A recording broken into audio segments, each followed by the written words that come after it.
Have you ever watched a great movie that leaves you yearning for more? Then you get an inferior sequel that makes you regret wishing for a sequel in the first place.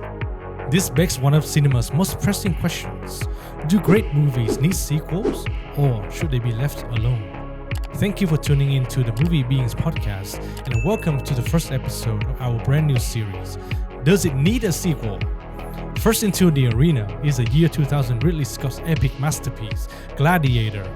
So put on your armor, sharpen your swords, and lift your shields. And let's see if the 2024 sequel can live up to the legacy its predecessor left behind. Beings. A quick disclaimer, we are going to bypass Hollywood's hunger to make money and squeeze the success movies that they have made and just focus on the movie itself. And the one question that we want to answer by the end of this episode is, did it need a sequel? Yeah, exactly. Something like that. All right, Timmy. Gladiator and Gladiator II. Oh, technically, it is Gladiator. Oh, God. Okay. But the stylized title card. Why did we pick this movie for this? Well, I think we're already thinking about the idea, but I think it's perfect timing. It is like a classic older film that's got a lot of buzz and is well-renowned. Very long after the passing of the original film, 24 years later at this point, now releasing a sequel now, which is kind of big in Hollywood at the moment, either revitalizing or trying to redo like an old movie or an old series, trying to recapture it. So I feel like this is like in that perfect wheelhouse of like an amazing first movie. Can the sequel match it, or even without matching it, be worth it? Because I feel like there'll be probably a few more episodes, but there's a lot of other series where you've seen it's probably been a bit of a letdown. But we're going to find out today if this movie meets it. And in my personal opinion, I thought that the marketing for this sequel would be a lot bigger, because like when the words got out, they didn't really cause any sort of wave in the marketing or in the media. Like they would usually, when a sequel of a great movie comes out, there are a lot of talks about it, even way before the release date. But in Australia, I noticed that the posters and things like that started to come out maybe only a month before the actual release date. Yeah, it didn't really have a very big media push. I saw a few little videos, but it was more of like the classic of like going around having interviews and like stuff like that. Nothing too crazy, because I think maybe they're hoping more of the name would maybe carry it along. And like it had like Pedro Pascal and stuff in it. He's a pretty big name at the moment. And but like Denzel and stuff, but nothing crazy. Like, Russell Crowe didn't come back, which we'll go over at some point. But like it didn't. He literally says, that was one of my favorite things I'll say about the press release of this. They're talking to him. He's like, "Oh, you're going to be in it." He's like, I don't know anything about this. Stop asking me questions. Yeah. I only know as much as you guys. Leave me alone." Yeah. And I thought that was great. I'm like, okay. Yeah. And to make things a bit different for this series, I don't think we need to talk about the first movie. But in order for us to answer this question, if the movie needs a sequel, we need to figure out what happened after the end of the first movie. What would it need to follow on from? Correct. If it was following that story, right? Correct. Yeah. So in your opinion, what are some of the unanswered questions from the first movie? So obviously, I feel like the biggest one is what happens to Rome. Yes. Because as he dies, he literally says, "I leave Rome to the people. You have to carry on." This was I can't remember the old Caesar. He died at the start. Yeah. Commodus. He was like, this was my hope for the people to kind of rule rather than a Caesar or another ruler. So that was kind of like the wish. So that's kind of like what happens to Rome after all of this. Yeah. And that's like, like Caesar's dead. Yeah. So there's no one technically ruling. Is it just a council? Whatever, the Senate? Are they going to take charge? Yeah. What happens to, I guess, the next in line, the boy and the girl? Lucius. And Lucilla. Lucia. Like what happens to them? Yeah. Like apart from that, that's like maybe the two biggest points. Yeah. But if that were like the biggest questions, because like he's dead, his story's done in this film, right? Yeah. So there's nothing more for him to like relive essentially. And I do think if you're going into a sequel and you're trying to continue off, if you're like going from this Gladiator film, it would be about like where Rome is. essentially, is where I would think about it. Yeah. And on top of those questions, I also had a few other questions as well. So after Maximus's death, I wanted to know what his legacy would be. Like, because Rome is big on telling stories of the heroes, right? Definitely. So since the beginning, like, he was the war hero, he was the general, and he did so much for the country. Then would they build statues of him? Would they tell his stories to other people? Another question that I have is, you remember the guy who helps him with the army, Quintus, the guy who betrayed him in the beginning and then helped him in the end. But he's still a commander of the armada. So with Maximus gone, Quintus technically still controls the army. How that plays into it. Even though he didn't really have like a big role in the film, but like kind of like, where does he sit? Yep. And in ancient Rome, they also believe in the afterworld as well. And we saw in the end, Maximus was reuniting with his family. Yeah, obviously in the film, that's what he's kind of wishing for. Halfway through, he just kind of wants to die and move on and go to his family. He's kind of given up. So that's kind of like whether they want to touch on that too much, because that's got a lot of like history and mythos about their gods and stuff in the afterlife and how that works. Yeah. And I read some of the interviews where some of the one of the writers, he got this kind of idea to visit the afterworld after Maximus' death, and Maximus will meet all the gods, and then the gods will give him a second chance in life. Yeah, I saw that. But then Russell Crowe's like, no, this is stupid. Well, I don't know if it got off the ground, but it was reminding me of Kratos. It was reminding me of like God of War kind of stuff. Yeah. That's what I was thinking. I'm like, they're going to God of War it. Come back with vengeance. Yeah, but then Russell Crowe will be too old. Was that recent? I think it was a bit sooner after Gladiator, not like now. Yeah, I think it was in like a couple of years 2003 and 4 or something. Yeah. All right. So finally, after 24 years, we got a sequel, and Gladiator. So before we jump into it, what did you expect it to be? So we're kind of going off like the story beats we think might have been continued on. Yeah. But what would you think it would have been before we went in? Yeah. To see the movie. What were you thinking? No, that's a good question. Because I rewatched the first movie recently, and I think that movie ended quite well, and I didn't expect to see more. Like, I wanted to know more about the family and what happened to Maximus after death. But let's say if I do want a sequel, I expect to see what would happen to Rome, to the city and the result of his actions. I think like I want to see how the city turned out, how Lucilla and Lucius turned out, more than anything. And I would hope that they would focus the story on Lucius when he was growing up and he sees all of the changes, and like he has to go through the journey of becoming the heir of the throne.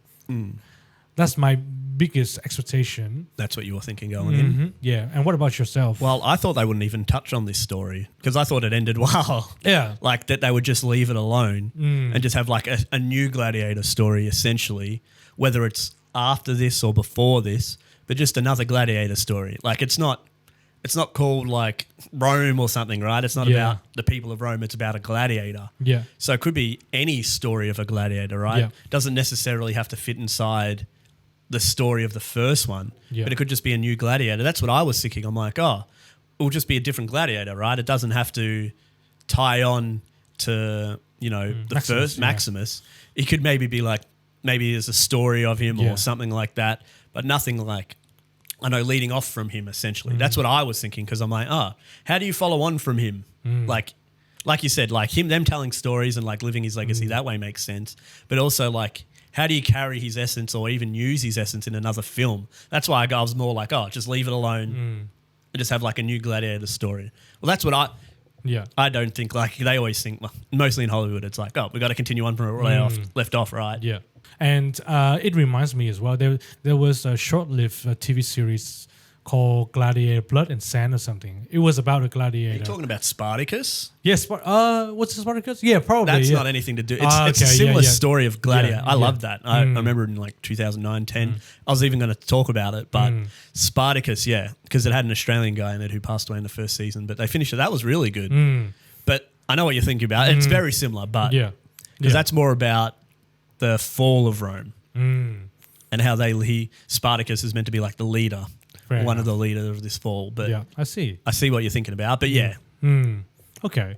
So yeah, my expectation was very low for the sequel, really, because I didn't really want to see a sequel, to be honest. Same. I was trying to go in. I didn't watch the movie before, the first one before I watched this one, because I was worried that it would tarnish you. I'd watch the good movie and be like, oh, now I'm going to go watch a bad movie. That's what I was thinking. So I'm like, I'll try to go in without any expectations and see how I feel about it. And another angle as well, because I think that we have seen enough sequels to kind of draw the conclusion that not many sequels do well. Statistically, like a lot of sequels, it's very hard to continue on. Correct. Yeah. Especially if the first one's amazing. It's very rare to have like, mostly now like trilogies, right? That's what you think of more. But it's very hard to follow on after a good movie. Yeah. So if you want, we can get into the sequel that we have. Yes, jump straight in. I mean, just like the Gladiator. So this movie was made on a massive budget, $210 million. Well, sorry, nearly $300 million. But Ridley Scott went on an interview and said that now the budget of the movie is actually $210 million. At the time of the filming, the movie has already surpassed the budget. It has hit $315 million. So it's probably at least broken even. Because usually there's always, we talked about that in one of our other episodes, that there's like the budget and then there's like the aftermath with marketing and stuff. Yeah. So we'll say like, made like a little profit or even broken even, right? Yeah. And then we spoke about this before, like probably this movie didn't really spend much on marketing. I don't think so either. But and we'll also say this is 3 weeks like after release at this point. Yeah. So by the time this comes out, it might have been a bit more, and probably know how much more it's made. But I reckon it will make a bit more. Probably, I don't know if it'll maybe get to 500, but we'll see, because we're close to Christmas holidays and stuff, so it might get a bit more of a boost, but I guess we'll see. And more importantly, this movie is receiving a lot of positive feedback from the fans. So based on at this point in time, so on Rotten Tomatoes, it's got 71% from the critics and 83% from the audience. So more on the audience side, and that's even like 70. I say is like middling, because Rotten Tomatoes goes up. So if people give it like 60 or above, it like goes up. And if it's like below that, it goes down. Oh, so it's rounded up, you mean? So so it's not like a perfect number, but it seems like more on the positive side than on the negative side. Yeah. But which I can see, but we'll get into it when we delve into it. So we're going to say spoiler warning before we jump into the Gladiator 2. Yes. So if you haven't seen the movie, this is your spoiler alert. But I think before we talk about whether this is a good sequel, why don't we talk about if this is a good movie? Yes, first? I think that's a good start. I will say before we got jumped into it, I don't think the casting was too bad. There was no, like, Pedro Pascal's and Denzel Washington, like the big names, but we had some returning characters like Lucille. Yep. She came back. Nielsen. Yeah, she came back. One of the senators came back. Yep. He was there in it. Yep. Was there anybody else? I'm sure there was someone. So those are the only 2 people who reprised their roles from the previous movies. The rest are all new cast. And there was some. You're talking about Spartacus, the guy at the start of the film. I'm forgetting his name. That's why I wrote it down.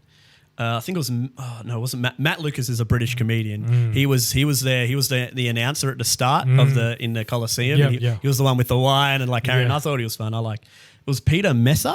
Yep. He's the guy at the start that's like the leader of the group at the start of the fight, and he's in Spartacus. So that's why it was funny. And he's been in 300 and stuff. You'd know him when you see his face. But that's what I thought it was funny at the start when he was there. I'm like, oh, he might play a big role, but sadly not. He gets killed off maybe 10, 20 minutes in the film. Yeah.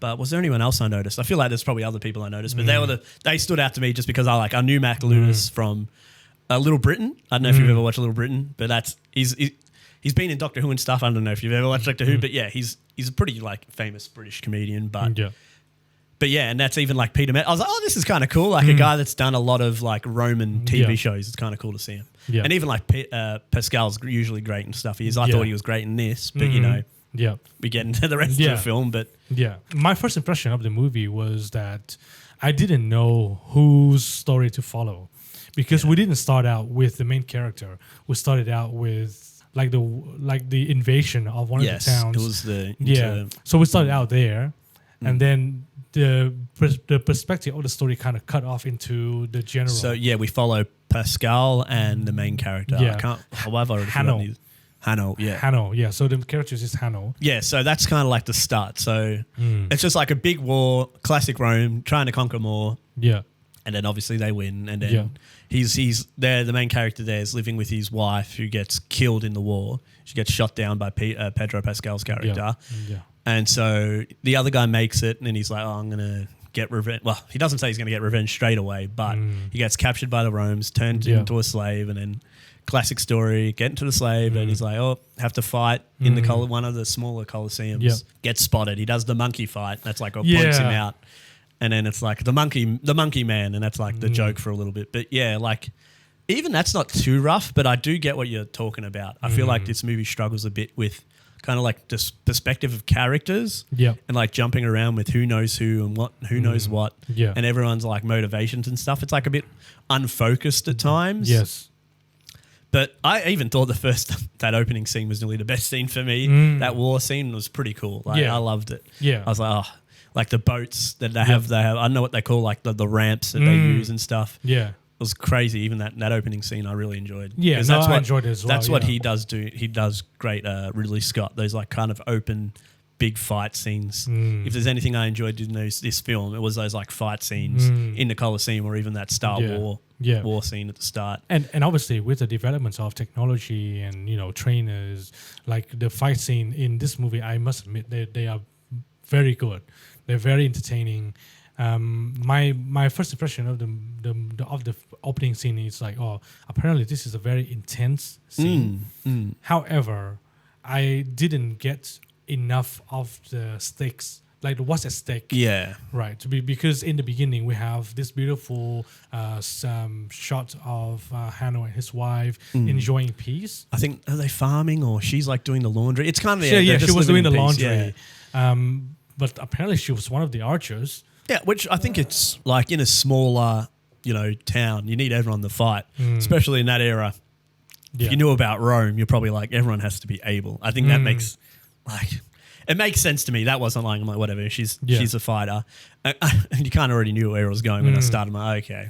Here we go, But I thought that was fun. I thought that was interesting. Like, it's fun to like, because even at the start, they like do their little prayer. She does like an offering to their gods to like protect them. And then the leader who I was talking about, he comes up to him. He's like, oh, why didn't you do a prayer? And he's like, oh, I don't really go on that stuff. And it's funny. He's the one that does the best out of all of them. But whether or not that matters. Yeah. But it's strange because like I do agree that like if they had a little bit more of his kind of story with his wife, a little bit longer, like of their story, and maybe talking to the ruler a bit, and like a bit more of the logistics of how they live life, because it's more of a small snippet. It's like, oh, Rome's coming. Yeah, and I heard that this movie got cut down from a 4-hour runtime as well. Oh my god. Yeah, it already feels like a long movie. Yeah, because I remember coming out and I'm like, it felt like quick, but it still felt long because there's like a lot going on all the time. Yeah, but it kind of drags out a bit. It's weird. Yeah.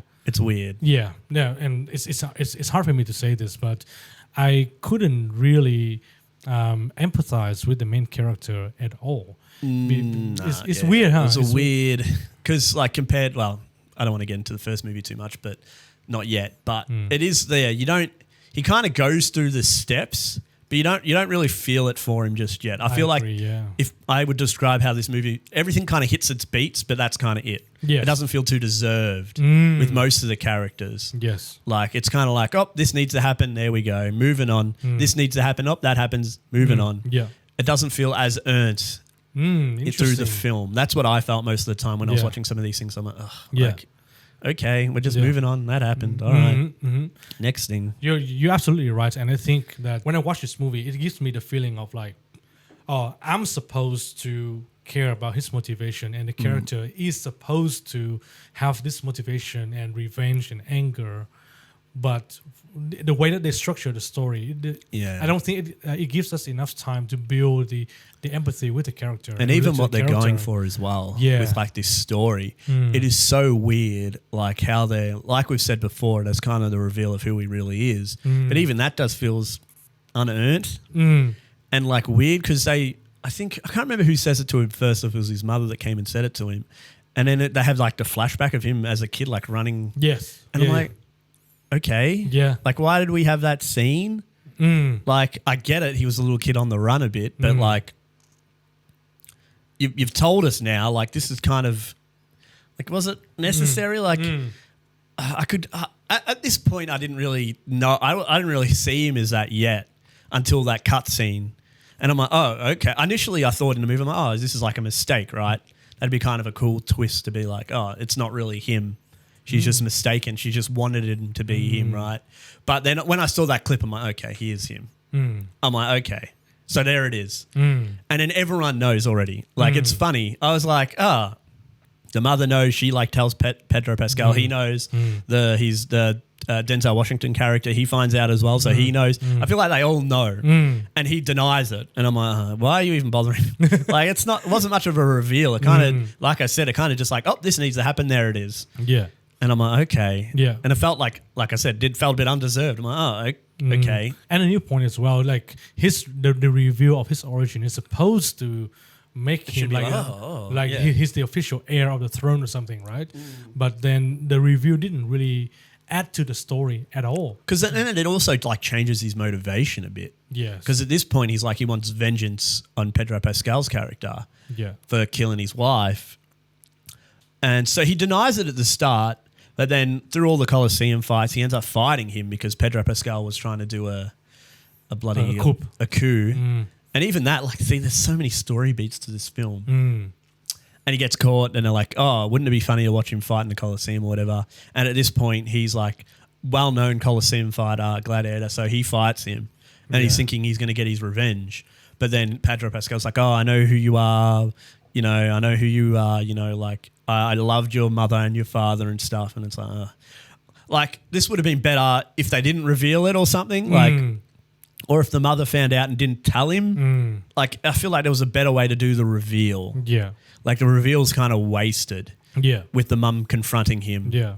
And then him being like, no. And then we have the flashback and it's like, okay, it is him. Yeah. And then it's like, when Pedro Pascal's telling him all this, like, he's having this like revelation, like, maybe I shouldn't feel so bad about, like, maybe I don't want to kill you. And that's how it plays out. He's like, he drops his swords and he's like, oh, I can't do it. And then it's like, oh, okay. And then like we haven't talked about the Caesars, but then they just go, oh, we're killing him. Yeah.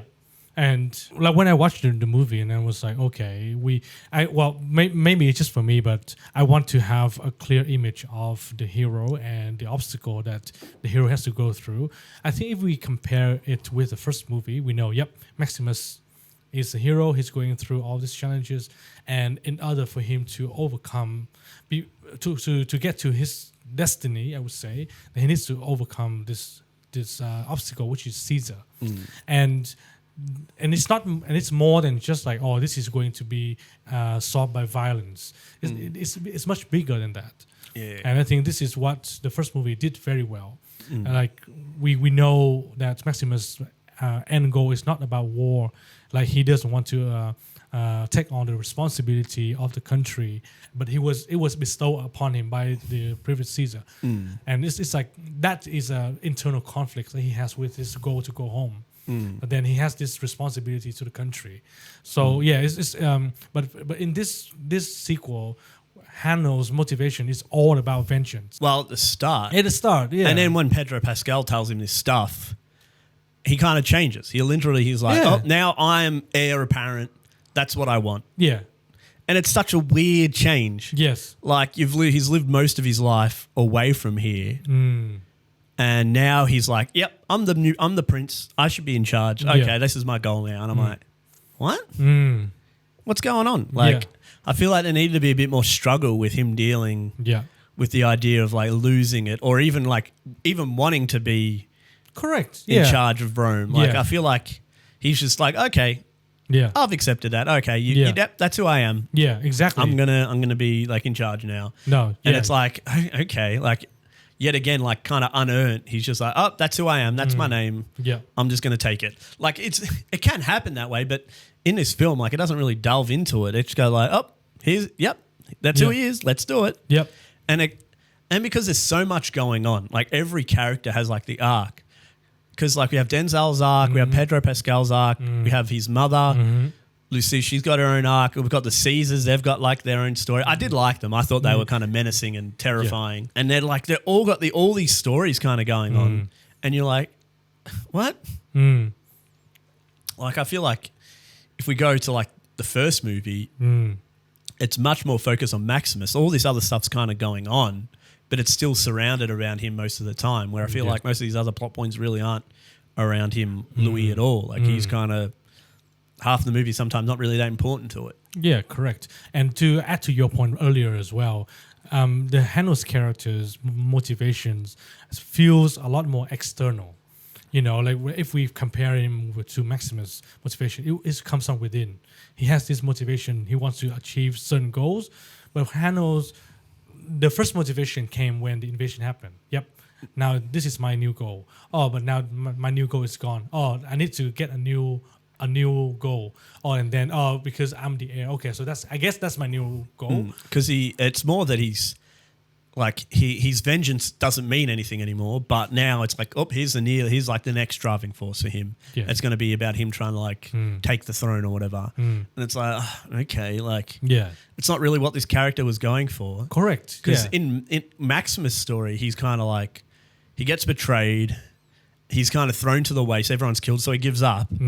But then he sees through like being this gladiator, he can try to make a difference or at least fight it. And that's when it changes him to be like, okay, I will try to help better Rome now, even though it's something I didn't want. I wanted to be home with my family, but that's been taken away from me. Yeah. So I'm left with this. Yeah. Where if we look at, Louis is kind of like, it's not the same. Like him losing his vengeance isn't like destroying to him. It's kind of like, all right. Yeah. Moving on. Like it's not for Maximus half like most of this like early on is him getting over the fact that he's been betrayed, his family's been murdered. Yeah. He's going through these struggles where for him, for Arno, he's just literally like, I'm the funny monkey guy. Yeah, yeah. And then he's fought well and is like, okay, you're all the way to the main guy. And it's like, Pedro Pascal, you got to fight him now. Yeah. And it's just like, okay. Yeah. And that's another thing as well. Like if we compare this to the first movie, Maximus was established very early on that he's a very capable general and warrior. Yes. So it kind of makes sense. It shows Arno a little bit, but not to the extent of like how Maximus is. Yes. Like Maximus, I was watching that and I'm like, such a good opening scene for like how he deals with it. Yeah. And where he feels like he's more of like a small commander because he was in charge of like the archers on the wall, right? Yes. But it wasn't like, not that at that level.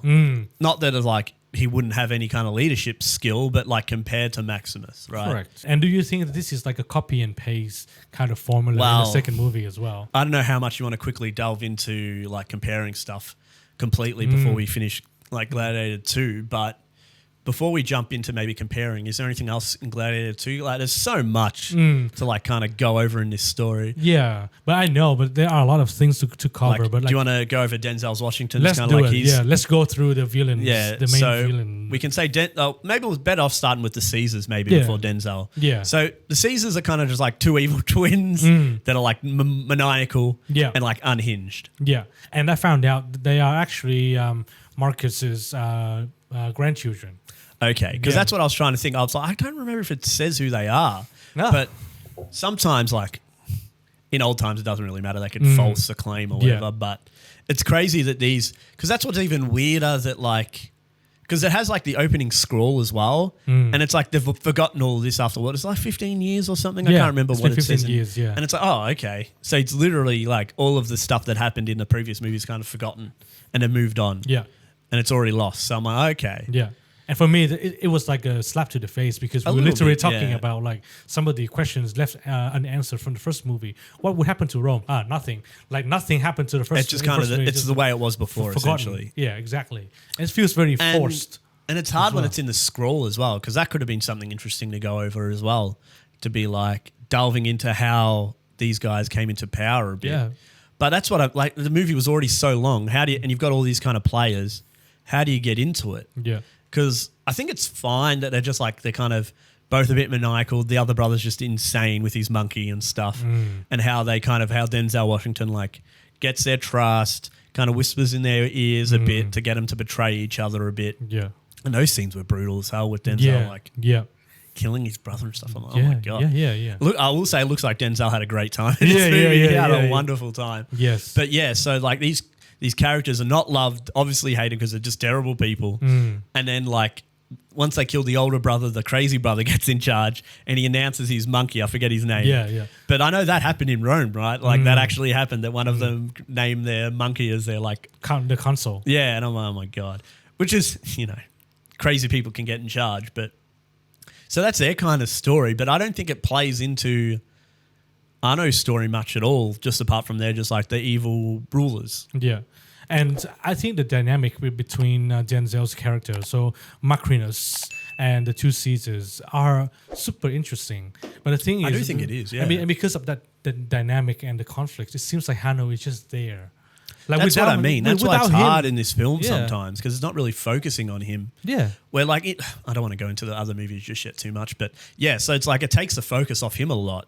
Yeah. And I think that's what hurts the flow of this movie a lot at points, because you're like off him and you're like following this crazy interesting scene. It's like, back to the other thing, and it's like, yeah. Okay. It makes the movie very unfocused and very hard to follow, because like I said, if let's say if we just focus this movie on Denzel Washington's journey to overtake power, then we would have a pretty straightforward. That would have been a great movie as well. Yeah, because he's like an interesting. Because he at the end he reveals he's a slave, and he's kind of like he wants to get to the top to kind of like get his vengeance essentially for how he's been treated and stuff, which is interesting as well. But even that's like not enough of the focus, right? Because I do like the idea of him like weaseling his way in. Yes.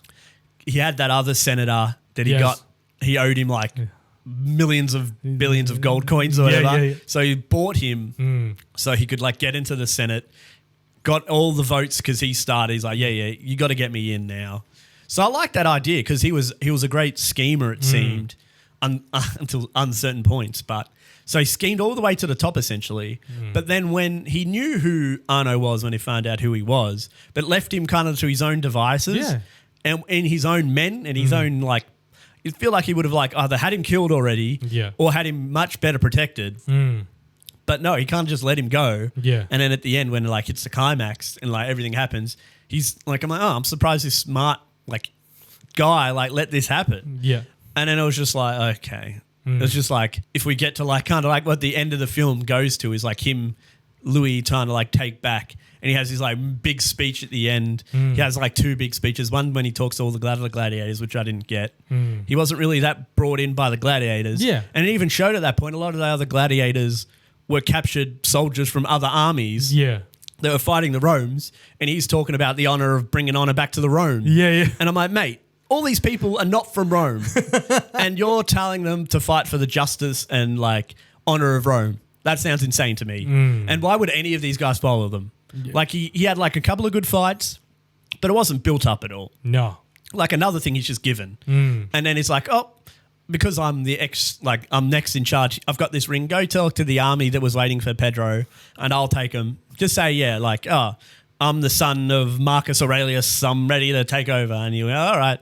And then he has the other big speech after he kills Denzel, and he's like, I'm the ruler. Let's do what I want now. Like let's make a new Rome, like how it was meant to be. And it's like, okay.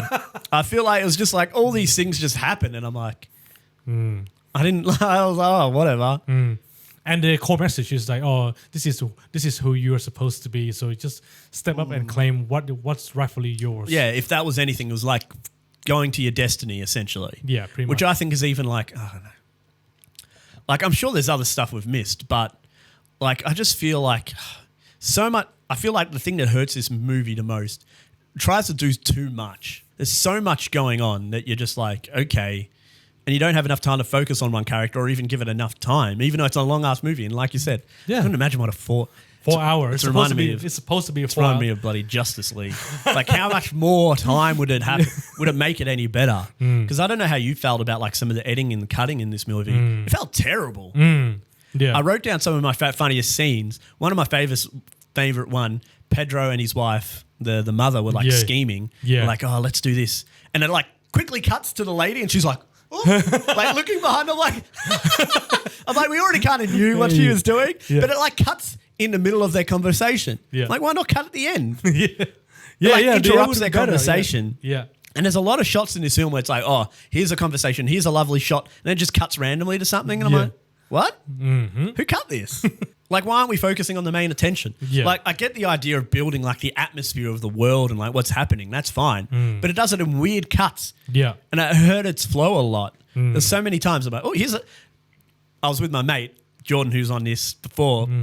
They're in early when they're in the house, and it cuts to the two dogs, and it shows the two dogs, and John's like, what are these two dogs doing now? I'm like, they're the Caesars in disguise. They're just, they're in there, they're snooping.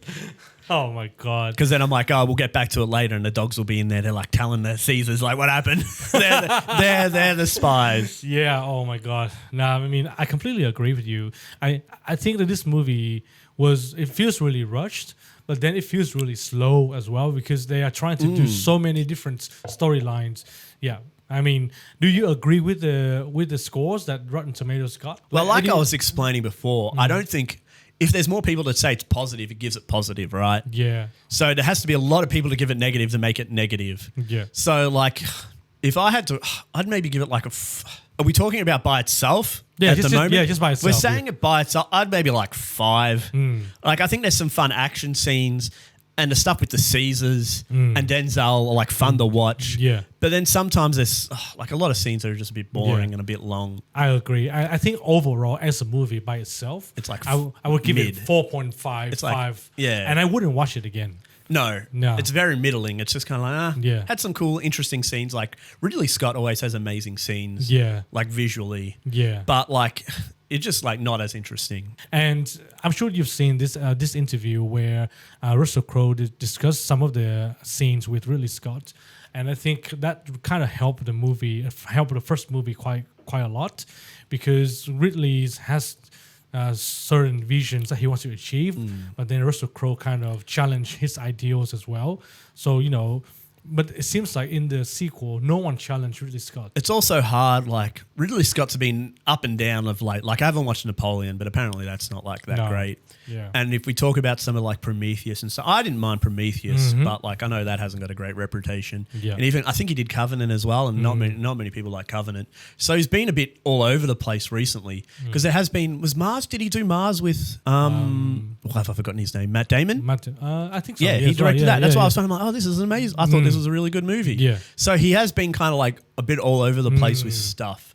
Because that's when I think about like Blade Runner, his original's Blade Runner, but Villeneuve, I probably said his name wrong, as Villeneuve or something French.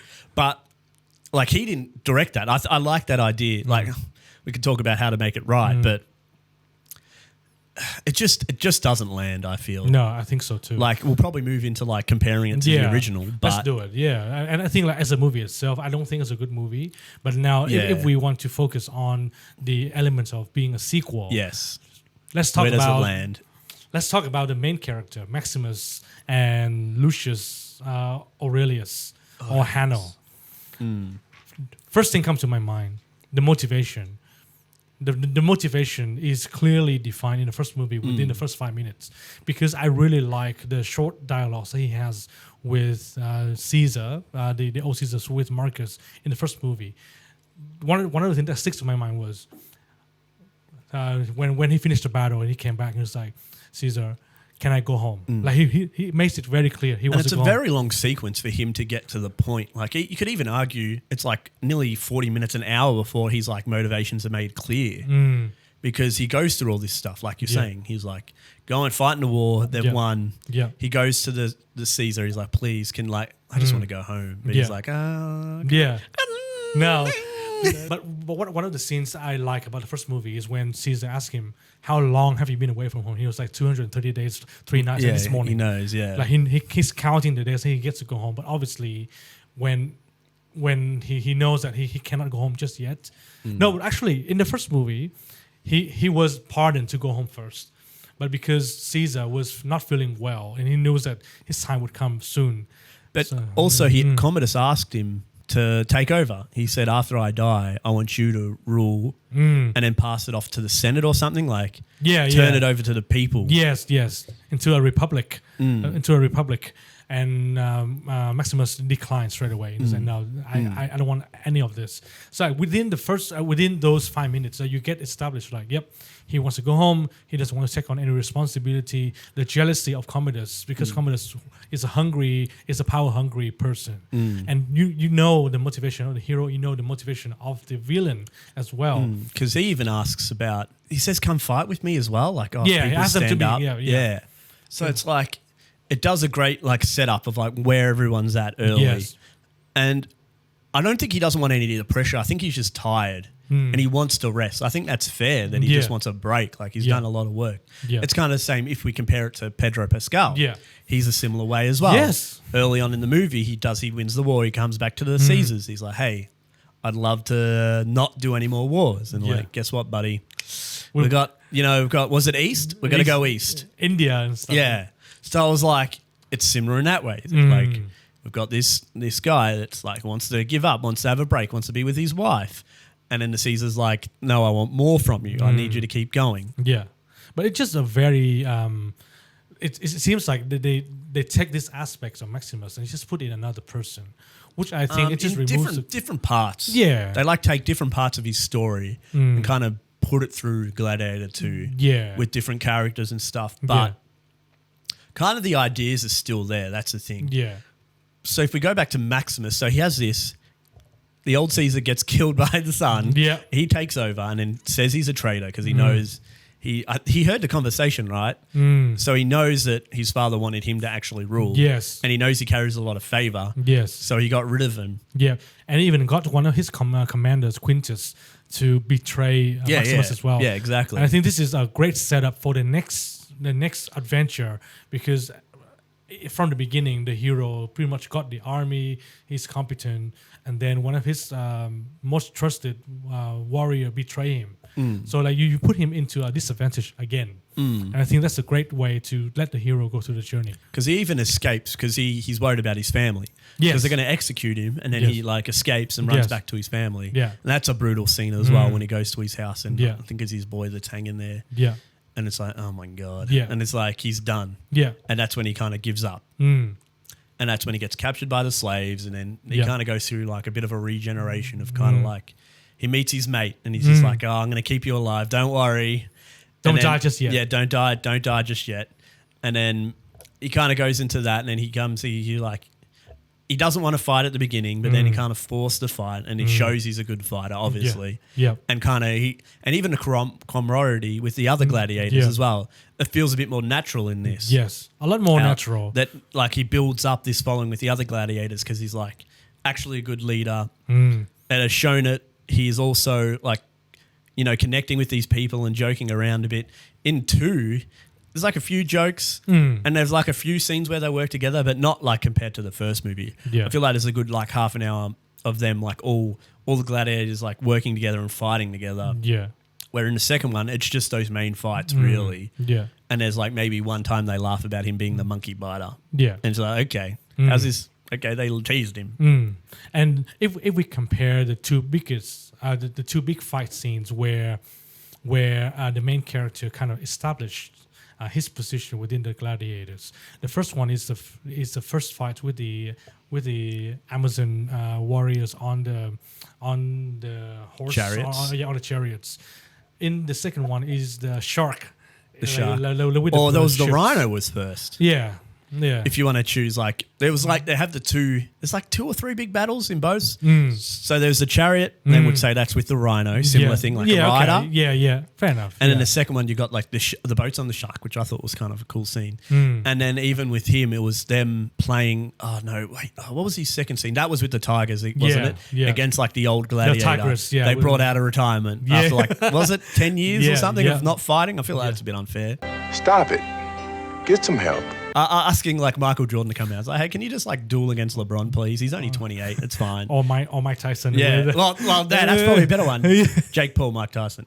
But that's what it felt like. But yeah, it does hit the beats. That's what I felt funny. I'm like, Gladiator 2 is hitting the same beats that the first Gladiator kind of did.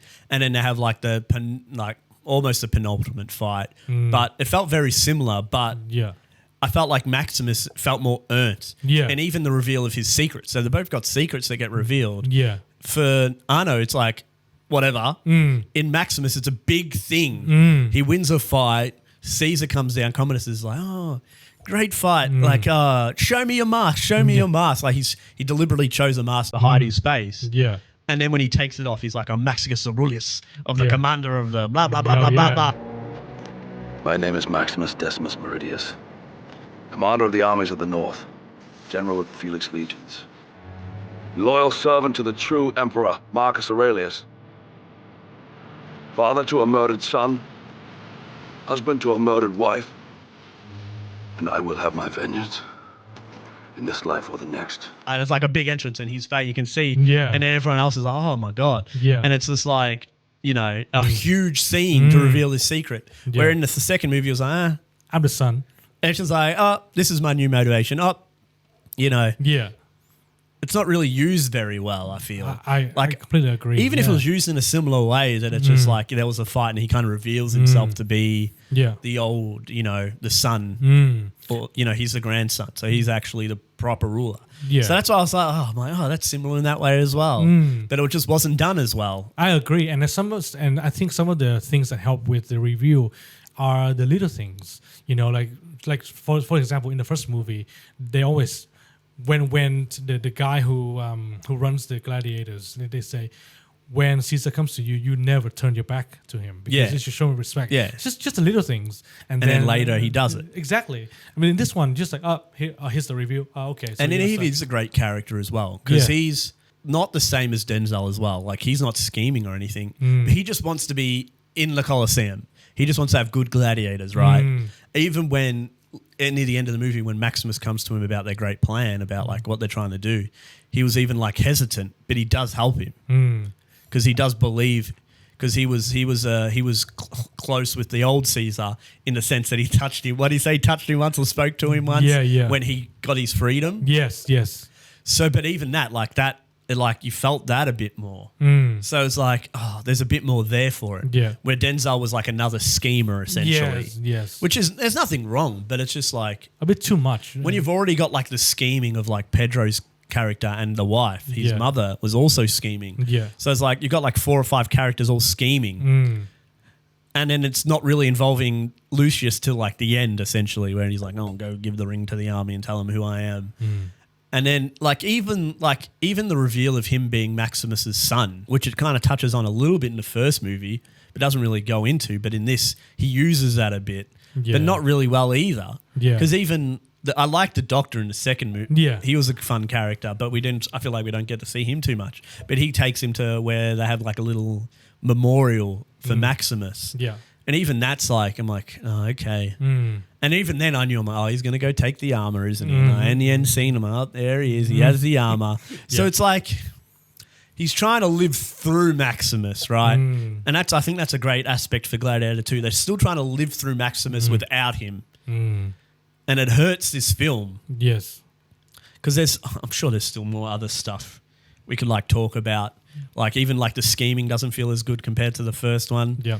Like how subtle they all are. In the second one, they're like, ooh, doo, doo. I'm just walking into your cell. Don't mind. You know who I am. Ooh, doo, doo. And it's like all very out in the open. It doesn't feel secretive. Yeah. And it doesn't have that kind of the elements of danger as well.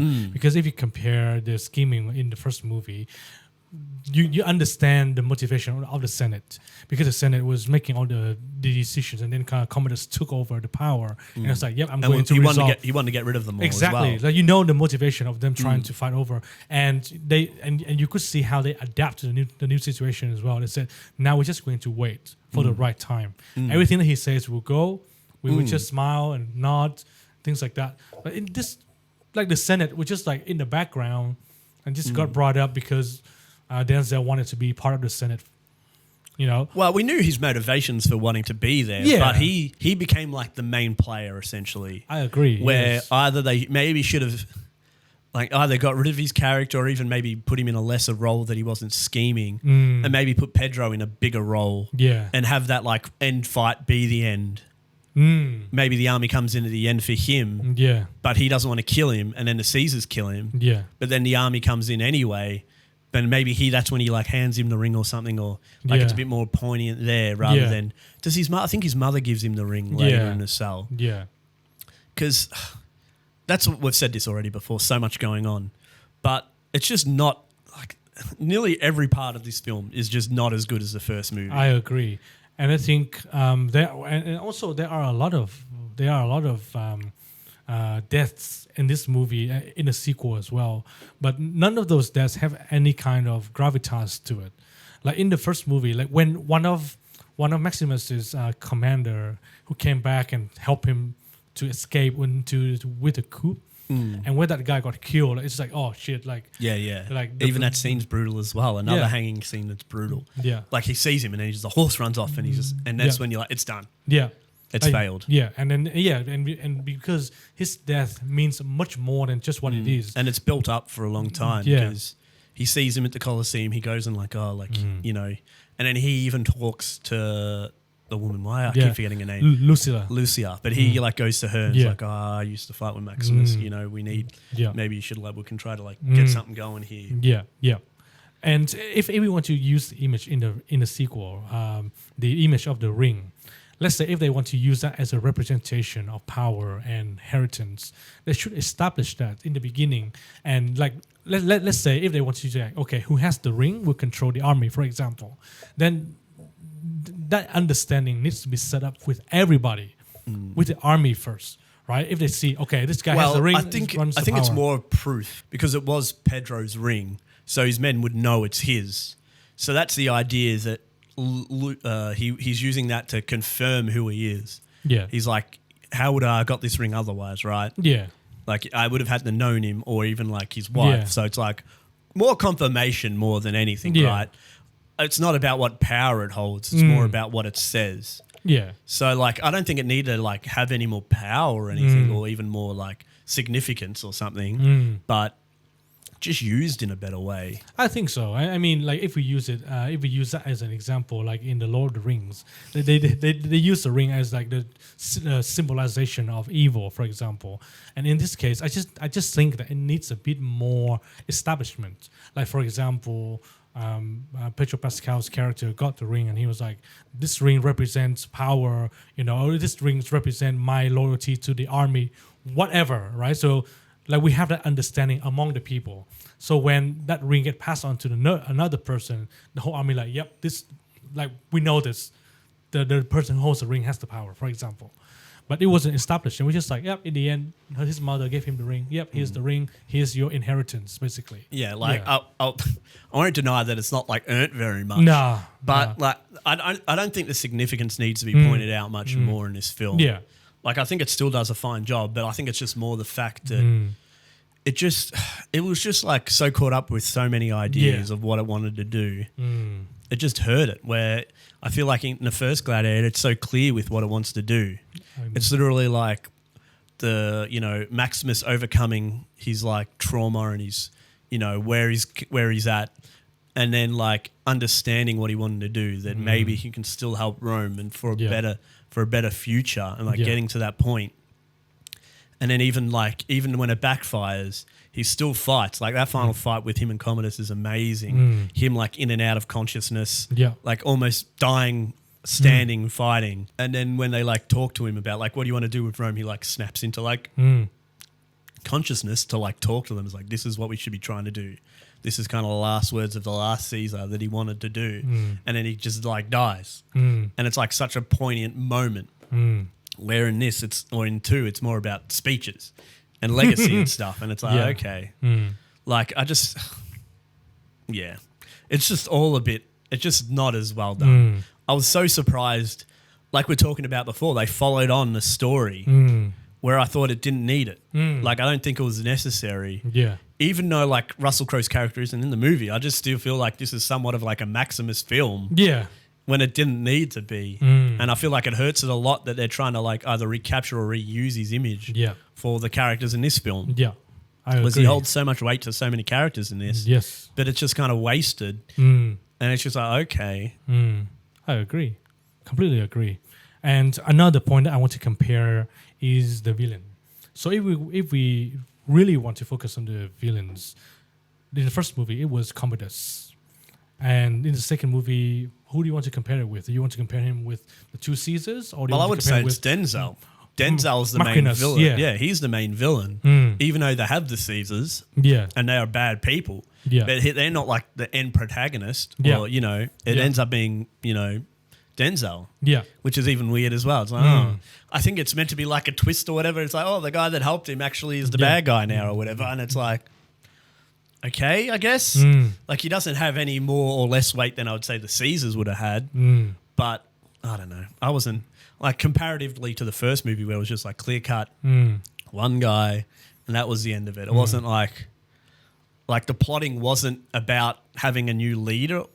Well, it was, but like, I don't know. It was just like all over the place, I feel. Yeah, and with Commodus, Joaquin Phoenix did such a great job portraying a power-hungry person, but he's also Very troubled as well. very traumatized by the fact that his father doesn't give him any love or any expectation to become great.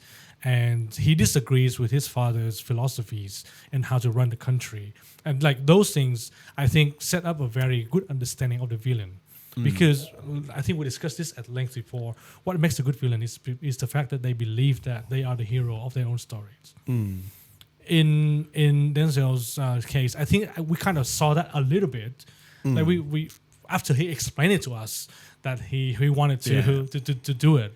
But it would have been a lot better if we have seen his own journey as well. Yeah, like as well, because he does get to the point, like he does have a journey to get there, and it is really smart and well thought out for his character. But like, did he need to be the big bad almost? Like, I don't know where that came from. Almost, it felt like a weird, like story to have in here. Like, it wasn't a bad story of like a slave kind of building themselves back up to like get vengeance on Rome. Yeah. Where like we've seen, like we said Spartacus before. That's kind of like the idea of a slave fighting back and stuff. But he's trying to do it on the inside, which makes plenty of sense, especially when it's corrupt and, you know, all over the place. So it's easy to do it. But it's just like, I don't know, like, because that's what I mean. Because it's like his story and there's Hanno's story are kind of like quite similar, aren't they? Yeah, like going line in line. That's why it's hard to be like, oh, you're almost fighting for the same things but the wrong way. But nah, he's I do think Denzel does a good job in this, but it's just a character just feels weird. Like it's not necessarily bad, but it's just kind of like doesn't fit what this movie maybe needed.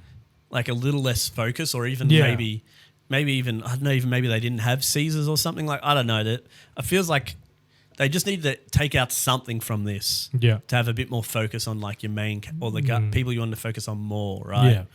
And since in the beginning, I was kind of thinking that they should have made Lucilla the ruler, because she technically...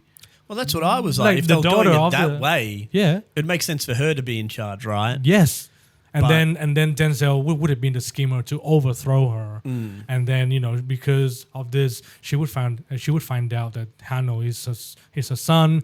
And that would have to happen later before, I think it would have to be as she died almost. Yeah. Because if she found out during, it would probably, you know, try to save him or bring him back or even announce it. Yeah. And in terms of Pedro Pascal's character, I thought that maybe it would have been better if he's the supporter of Denzel's character. Like, because Denzel is basically an arms dealer who controls a lot of wealth and weapons, maybe Pedro Pascal is one of the generals that benefits from it. But in this case, he's supposed to be the good guy as well. So we were like, okay, which good guy are we following? You know? Like, well, yeah, he was trying to do the right thing because he was trying to overturn the Caesars to like, because they just wanted to keep fighting. They wanted to be like the next big Caesars to like win lots of land.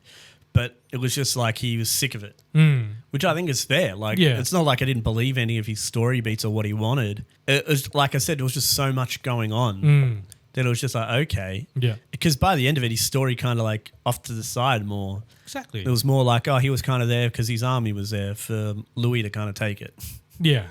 But, because, like the whole thing at the end, that was the only, like, I feel like that was the only different thing with these movies is like it ended with him with all the army and stuff, having like the great speech. And I'm like, I already said it before, it felt very well not earned. And you're like, okay. Yeah.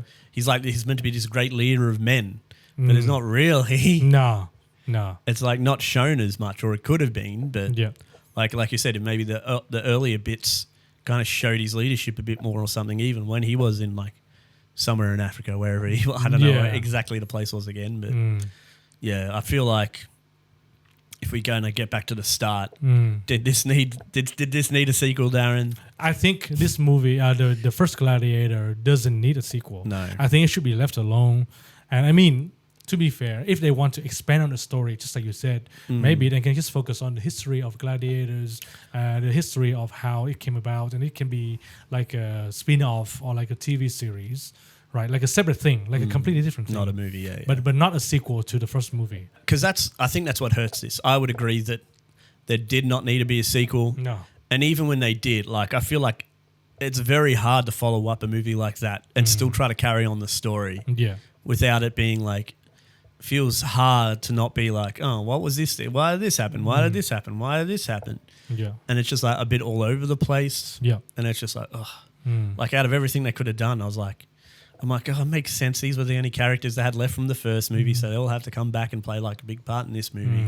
And it's just like, okay. Yeah. I would have preferred a Kratos version of Maximus. That would have been maybe a bit more fun. Yeah. Whether it would have been a good movie or not. But yeah, I don't know. I would definitely say from what we got, no. Because that's even like on itself, it's like an average movie. But then when you follow up something like Gladiator and you don't hit, you're just like, oh, it's a bit. I feel like it's a big letdown. Yeah. And whether this gets more money or not, I don't know if that means we'll get more or not. I hope not. But there has already been talks about the trilogy. Is there? Oh no. Ridley Scott has already spoken about a trilogy. So if this makes over 500 million, there probably will be. But oh well. Well, more content for us.